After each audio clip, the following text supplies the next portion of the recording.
امام برہان الدین زرنوجی رحمۃ اللہ لکھتے ہیں استاد کی جو نسبت والی اشیاء ہیں،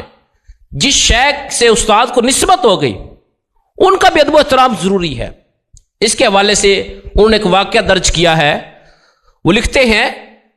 کہ بہت بڑے امام تھے، غالباً امام بخاری کا واقعہ آتا ہے کہ وہ اپنے شاگردوں کو حدیث پڑھا رہے تھے، درس دے رہے تھے، تدریس کا عمل جاری تھا۔ دوران تدریس وہ کبھی کھڑے ہوتے ہیں، کبھی بیٹھ جاتے ہیں،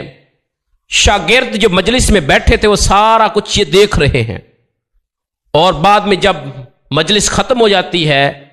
درس ختم ہو جاتا ہے، تو شاگرد پوچھتے ہیں کہ استاد محترم اس کا کیا ماجرا ہے کہ آپ دوران تدریس کبھی کھڑے ہوتے تھے، کبھی بیٹھتے تھے، اس کے پیچھے حقیقت کیا، سبب کیا ہے کھڑے ہونے کا، بیٹھنے کا؟ تو امام بخاری رحمۃ اللہ نے جواب دیا کہ میرے اٹھنے بیٹھنے کا سبب یہ تھا کہ میں جب آپ کو پڑھا رہا تھا مسجد کے اندر، تو مسجد کے باہر کچھ بچے کھیل رہے تھے، ان بچوں میں میرے استاد کا بچہ بھی موجود تھا، میرے استاد کا بیٹا بھی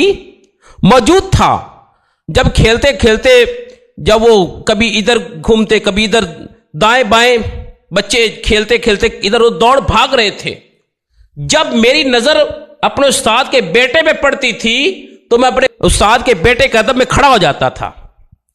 اور جب وہ نظروں سے اوجھل ہو جاتا تو میں بیٹھ جاتا تھا۔ اگر پھر دوبارہ نمودار ہوتا، میری آنکھوں کے نظر سامنے بیٹا آتا میرے استاد کا، تو میں پھر کھڑا ہو جاتا، جب پھر اوجھل ہو جاتا میری نگاہوں سے میں پھر بیٹھ جاتا۔ تو یہ دیکھیں انہوں نے کیا اس سے واضح کیا، امام بخاری رحمۃ اللہ نے یہ واضح کیا ہے کہ میں نے تو علم ادب سے ہی سیکھا ہے، اور اس سے یہ بتایا کہ جو چیز استاد سے نسبت رکھتی ہے اس کا بھی ادب و احترام کیا جائے۔ یہ وہ ہیں ائمہ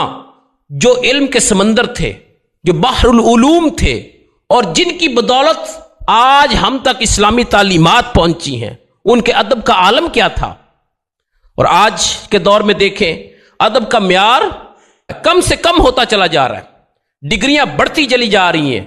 ڈگریاں لوگوں کے پاس ہیں لیکن قابلیت نہیں ہے، ایکسپرٹ نہیں اپنے نالج میں۔ کیوں نہیں ہے؟ ادب نہیں ہے۔ جو ادب سے خالی ہے وہ چاہے پی ایچ ڈی کر لے، جو ڈگری کر لے دنیا کی، وہ اپنے علم میں کامیاب نہیں ہو سکے گا جب تک ادب کا دامن نہیں تھامے گا۔